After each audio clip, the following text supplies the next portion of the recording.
Hey there, it's Rebecca from Leo Tree Wellness. How's it going today, everyone? I'm having one of those days that they're just so good, you know?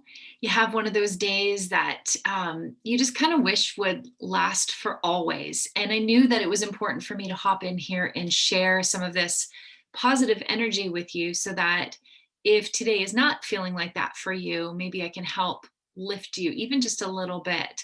I know we've all had moments or um, days or feelings, emotions that we've actually thought to ourselves, oh, I wish this could last for always, or I wish this could last a little bit longer. So what I wanted to do today was to share one of the easiest and one of the coolest tips about essential oils usage and how that relates to memories, triggering memories. So, if you're new to this idea, it's a really cool thing to begin understanding how essential oils really do impact you on a physical level, yes, but also on an emotional level. And once you can tap into that, it is incredible, even more incredible than you thought possible on all the ways that you can use your essential oil. So, today I want to share with you, like I said, a really easy tip. And what it's going to do is allow for those moments that you kind of want to hang on to just a little bit longer, or you really want to anchor in a special memory. This is going to give you some idea on how you can go about doing that. It's pretty easy. You don't even need me for it, but I'm glad to be able to share this with you. First of all, if you're someone who likes to dig and do some research, or if you when you hear an idea, you kind of want to dig a little deeper and explore on your own, I totally get you and I encourage you to do that. So, what I'm sharing with you has a term associated with it, and that is how smell and memory work together with one another. And it's called the Proust effect. So, it was coined the Proust effect based on some work that a French author, I believe it was, Marcel Proust, he was doing something, writing or whatever the case may be, and he discovered a connection between some memories, some very vivid, clear memories that he was experiencing, along with what they call a Madeleine or Madeleine cake. The smell of this cake had taken him to a place, and he was baffled at how it reminded him of things from his childhood that he couldn't explain any other way than this smell triggering this response in him. So, if you're a sciencey kind of person or you like to dig into that kind of thing, check out the Proust effect, it's called, or Proustian effect.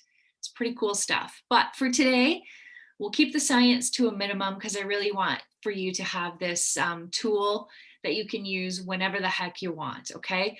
And I think we've talked quite a bit before. If you've been hanging out with me for a while, you know that I love to share the notion with you that essential oils are powerful in a lot of ways, but mainly because our sense of smell is about 1,000 times stronger than our other senses. And if you've never considered that before, it's a really revolutionary kind of thing as soon as you discover that. And if you don't really subscribe to that idea just yet, there's ways that you can test that theory. One of my favorites I can share with you is the idea of taste. So we associate smell and taste together a lot of times, but did you realize that your smell is more connected to the flavors that you like than anything else is? So here's what I mean by that. When I say chocolate or when I say vanilla, you can immediately recall what that smells like and what it tastes like. But if you were to, next time you have vanilla ice cream or maybe a piece of chocolate cake, test this out for yourself. I want you to plug your nose and continue to eat that very familiar food. You will notice right away that you lose the sense of it's smelling chocolatey, or it's smelling vanilla, or tasting vanilla, or tasting chocolate. Instead, what you will experience, yes, is through your taste buds, but it is only the sensation of sweet. You can't really decipher anything else about it. Test that out. That's how closely smell and taste are connected to one another. But today we're talking about smell and memory. So let me get back on track. I just wanted to share that little tip with you. Um, I said that I wouldn't do anything too sciencey, but let me quickly explain because it's important for you to know that when you smell something, you're immediately accessing what we call the limbic part of the brain, the limbic system.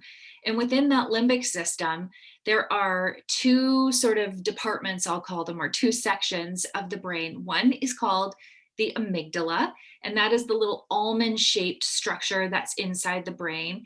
And very close to that is something called the hippocampus. Now, the amygdala, the little almond, is responsible for all of the sensory intake. So the sense of smell being processed in the brain. The hippocampus is actually a trigger center for memories, and specifically autobiographical memories. So recalling time and recalling space. So the two of those structures sit very close to one another in the human brain inside that limbic system, like I talked about. And they're responsible for sending messages out to the rest of the body, yes. But I think it's really cool. And it's thought that the reason they're so closely connected with one another is because of how close they are in relationship to one another inside the brain. Okay. Now, if you're looking to extend a memory or prolong a beautiful feeling, you can leverage this to your advantage. And here's what I mean. Because now we know that smell allows us to lock in or anchor a memory, it also allows for us, when we reuse that same aroma, it allows for us to bring it back. It's like you can hit rewind and take yourself back, in a sense, right? It brings you back to moments of space and time and can very vividly transport you to being with someone or in a space that you loved, or bring back a feeling that you had that you want to hold on to. This is a really powerful consideration, and it's something I know in these times is really worth noting, because when you have those moments that you really want to hold on to, or maybe you want to encourage your kids to hold on to the sweetest things, maybe you're going to go on a vacation or do something fun together, having an essential oil diffusing nearby or using it in some way is going to help lock in that moment and then allow you to have it triggered when you use that same aroma in the future, because those memories are tied together. All right, it's really cool and super easy. If you're an essential oil user already, you know this. All you have to do, take the lid off, just smell it. Smell it in the moment that you want to hold on to, or within the emotion that you're looking to hold on to. Just breathe it in. Breathe it in. That limbic brain, that limbic system that we talked about before, it's affected so quickly because the moment your olfactory system or your sense of smell receives it, it's going directly to that area, and the body knows what to do from there. All you need to do is get the lid off. So take the lids off, put some essential oils in a diffuser, or if you're like me and you are really loving your diluted essential oil so that you can use it topically, use it in those moments. Actually get it on your body. Use it in places where you're going to be able to experience the aroma and lock in that beautiful memory for yourself. So it's a pretty cool consideration. I hope you'll put it into action for yourself in your own life. Teach it to your kids, teach it to people that you love, and let them soak in those beautiful moments just a little bit longer, and allow them to be able to revisit the beauty of those moments whenever they want, through the sense of smell. It's pretty powerful. Give it a try yourself. Have a good day, everyone. Thanks for listening in.